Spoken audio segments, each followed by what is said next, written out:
धनतेरस की पूजन का सबसे बड़ा महत्व यही है, अगर हमारे पास में जो है, हमारे को जो भगवान भोलेनाथ ने दिया है, हमको जो नारायण ने दिया है, उसी के अनुसार हम भगवान की सेवा करें।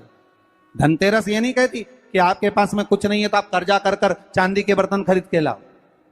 धनतेरस ये नहीं कहती कि आपके पास में कुछ नहीं है तो कर्जा कर कर आप सोने की अंगूठी बनवा कर लाओ। धनतेरस ये नहीं कहती कि आपके पास में कुछ नहीं है तो कुछ घर का ही सामान बेचकर हम दूसरी सामग्री लेकर जाए। नहीं नहीं नहीं, धनतेरस कभी नहीं कहती। माता लक्ष्मी की कथा, धनवंतरी की कथा नहीं कहती कि आप कर्जा लेकर अपने घर में फ्रिज लाएं, वॉशिंग मशीन लाएं, या सामान लाएं, या कपड़े लाएं, या वस्त्र लाएं, या आभूषण लाएं। कई लोगों ने धनतेरस के महत्व को बिगाड़ दिया कि हमको धनतेरस के दिन सामान लेकर आना है, चांदी का बर्तन लेकर आना है, ये सामान लेकर आना है, वो सामान लेकर आना। लाओ, मना नहीं है। धनतेरस का दिन ही है, धनवंतरी का दिवस ही है, क्योंकि धनवंतरी देव जब मंथन के समय पर प्रकट हुए थे महाराज, शरद पूर्णिमा के दिन जब मंथन हुआ था तो उसमें चंद्र प्रकट हुए थे। मंथन का क्रम प्रारंभ हुआ, कार्तिक की द्वादशी के दिन जो मंथन हुआ उसमें कामधेनु गाय प्रकट हुई और मंथन प्रकट हुआ। त्रयोदशी आई, धनवंतरी देव प्रकट हो गए, जिनके एक हाथ में शंख है, दूसरे हाथ में चक्र है, तीसरे हाथ में सुंदर औषधि है और चौथे हाथ में सुंदर अमृत का कलश है। स्वयं धनवंतरी देव प्रकट होते। और ये धनवंतरी है कौन? भगवान विष्णु का ही एक अंश।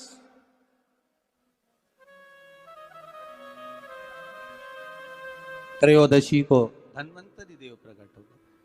चतुर्दशी आई, मां कालका प्रकट हो गई। अमावस्या आई, माता लक्ष्मी प्रकट हो गई। ऐसे मंथन में निकल रहा, पर धनवंतरी के हाथ में अमृत कलश है। इसलिए हमारे यहां हिंदू धर्म में ये रीति रही है कि धनतेरस के दिन कोई सामग्री खरीदी जाती है, पीतल की, तांबे की,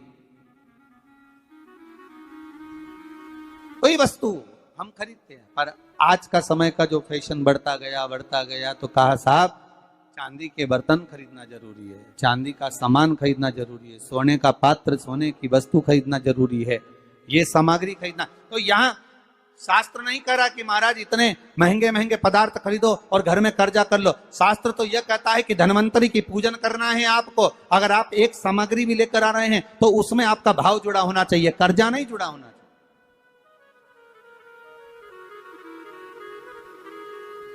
मेरा निवेदन रहेगा घर के बच्चों से भी, घर की माताओं से भी, घर की बहुओं से भी, घर की बेटियों से भी, आपके पिता, आपके घर के बुजुर्ग, आपके घर के बड़े, जिनकी जितनी सामर्थ्यता है और सामर्थ्यता के अनुसार अगर वो आपके यहां पर एक तांबे की एक प्लेट भी लाकर दे रहे हैं, तांबे का एक पात्र भी लाकर दे रहे हैं, एक छोटा सा वस्तु भी लाकर दे रहे हैं, तो आप समझना कि धनवंतरी देवता की कृपा हुई है और हमारे घर में आज ये वस्तु प्राप्त हुई, हमारे घर में आज ये वस्तु आई है।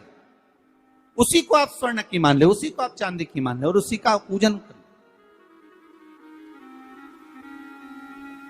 महाराज धनतेरस की कथा तो आप लोगों ने श्रवण करी होगी पहले। धनवंतरी की कथा, एक बार भगवान विष्णु मृत्यु लोक में भ्रमण करने निकले और भगवान विष्णु जब मृत्यु लोक में भ्रमण करने के लिए निकलते हैं, बड़े आनंद में जा रहे हैं। देवऋषि नारद उनका दर्शन कर रहे हैं। श्री नारद जी महाराज देख रहे हैं भगवान विष्णु जा रहे हैं, माता लक्ष्मी इनके पीछे पीछे चली। भगवान विष्णु ने पलटकर देखा, लक्ष्मी आप कहां आ रही हो? लक्ष्मी जी बोली, प्रभु मेरे को आपके साथ चलना। भगवान बोले, लक्ष्मी आप हमारे पीछे, हम दक्षिण की ओर जा रहे हैं और आप हमारे पीछे पीछे आ रही हो, इस दक्षिण की ओर आपको नहीं आना चाहिए, आप रुको। लक्ष्मी जी मानी नहीं। भगवान विष्णु लक्ष्मी जी से तुरंत, लक्ष्मी कहां जा रही हो? आपको मालूम है ये दक्षिण दिशा है जहां मैं जा रहा हूं, सुनो आप यहां प्रवेश ना करिए। लक्ष्मी जी कहती नहीं स्वामी, मैं आपके पीछे पीछे चलूंगी। लक्ष्मी जी को खूब समझाया भगवान विष्णु ने, नहीं मानी मां लक्ष्मी। जाने के लिए आतुर हो गए, जाने लगी। और माता लक्ष्मी जब जाने लगी, भगवान समझा समझा कर रह गए, समझा समझा कर भगवान रह गए, नहीं मानी, चल दी पीछे पीछे जा। भगवान रोक रहे, नहीं माने।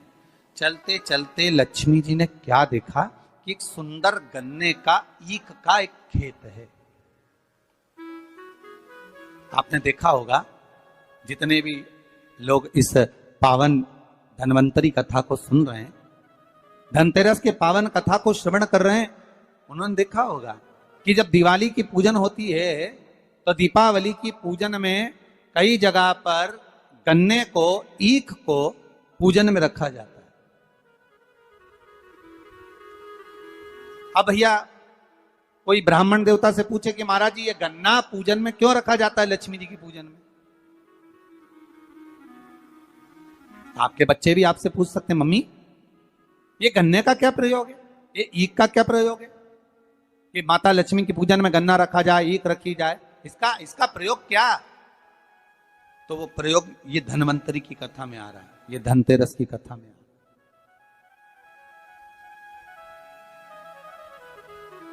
महाराज, हिंदू धर्म के अंतर्गत भगवान की पूजन में जो जो सामग्री चढ़ती है उसका कहीं ना कहीं कुछ ना कुछ प्रमाण जरूर रहता है, जरूर। अगर भगवान पर कोई वस्तु चढ़ी है, हमारे भोलेनाथ जी पर अगर धतूरा चढ़ा है, बेलपत्र चढ़ा है, समी पत्र चढ़ा है, हमारे भोलेनाथ जी पर अगर श्वेत पुष्प चढ़ा है, श्री गणेश जी महाराज को कहीं दुर्वा चढ़ी है, मां जगत जननी जगदम्बा को लाल पुष्प समर्पित किए गए हैं, उसका प्रमाण कहीं ना कहीं हमारे शास्त्रों में मिलता ही है। उसका प्रमाण हमारे शास्त्रों में मिलेगा।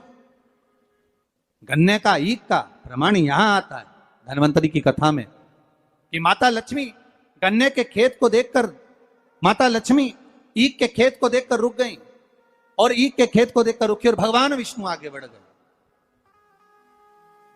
गन्ने के खेत को जब माता लक्ष्मी ने देखा, उसमें से एक गन्ने का टुकड़ा, एक ईख का टुकड़ा माता लक्ष्मी ने तोड़ लिया।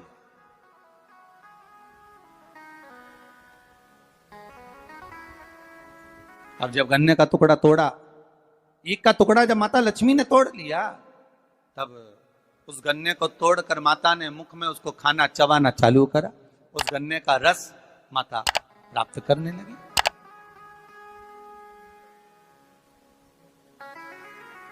उस गन्ने के रस को, उस शुगर को,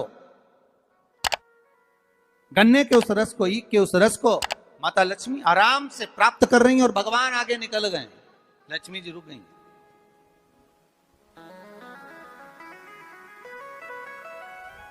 देखा माने, स्वामी तो आगे चले गए, स्वामी ने पलटकर देखा लक्ष्मी गई कहां। भगवान जब वापिस आ रहे थे लक्ष्मी जी को ढूंढने के लिए, देखने के लिए, तब माता लक्ष्मी उस गन्ने के खेत में खड़ी होकर गन्ने को खाते हुए जब देखी गई, भगवान विष्णु ने कहा लक्ष्मी आपने श्रेष्ठता का कर्म नहीं करा। बहुत सुंदर प्रसंग है महाराज जी, ध्यान दीजिएगा। किसी के खेत में चना लग रहा है, किसी के खेत में गन्ना लग रहा है, किसी के खेत में कोई फसल लग रही है, खेत के मालिक से बिना पूछे अगर तोड़ ली जाती है, प्राप्त कर ली जाती है और उसका सेवन कर लिया जाता है, तो उसका भी दोष हमारा हिंदू धर्म बताता है, हमारे शास्त्र बताते हैं कि उसका भी दोष है। पहले भी कथा में कहा, 5 चोरों की कथा कही थी, उसमें वर्णन किया था भगवान को बिना दिए जो खा ले वो भी चोर है। बिना पूछे कोई वस्तु उठा ले वो भी चोर है। किसी के घर में बिना पूछे प्रवेश कर जाए, आपने दरवाजा नहीं बजाया, आवाज नहीं लगाई, बेल नहीं बजाई और आप घर में प्रवेश कर गए, चोर। चौथा, महाराज किसी का सामान रखा था, बिना पूछे उठा लिया गया, रख लिया गया, वो भी एक चोर है। और पांचवा, माता पिता को दिए बिना जो एकांत में अपने कमरे में जाकर खा ले, वो भी चोर है। परमात्मा को दिए बिना, माता पिता को दिए बिना, घर के बुजुर्गों को, घर के बड़ों को दिए बिना भक्षण कर लेना, पा लेना, वो भी चोरी। उन 5 चोर में एक चोर का प्रमाण यहां पर आ जाता है महाराज जी कि किसी के खेत में, किसी के भवन में, किसी के घर में अगर आप प्रवेश कर रहे हो, किसी की कोई वस्तु रखी हुई है, उसको पहले आज्ञा लीजिए, पूछिए क्या हम ये ग्रहण कर सकते हैं, क्या हम ये ले सकते हैं। किसी के घर में प्रवेश कर रहे हो तो पहले आवाज लगाइए, दरवाजा बजाइए, बेल बजाइए, क्या मैं अंदर आ सकता हूं, क्या मैं प्रवेश कर सकता हूं। प्रवेश कर। महाराज जब प्रवेश हुआ, लक्ष्मी जी ने गन्ने को तोड़ा, लक्ष्मी जी ने गन्ने को तोड़ा, खाया ईख को, देखा भगवान नारायण को बड़ा क्रोध आया। नारायण बोले, ए लक्ष्मी तुम क्या कर रही हो? तुमने क्या खेत के मालिक से, किसान से पूछा? उस किसान से आज्ञा ली आपने कि मुझे गन्ने खाना है, मुझे ईख खाना है, मुझे इसका रस प्राप्त करना है? आपने आज्ञा ली है? आपने पूछा है? माता लक्ष्मी जी हंसकर मुस्कुराकर बोलती है, पूरा ब्रह्मांड, पूरी पृथ्वी, संपूर्ण विश्व हमारा ही तो है। ये संपूर्ण ब्रह्मांड, संपूर्ण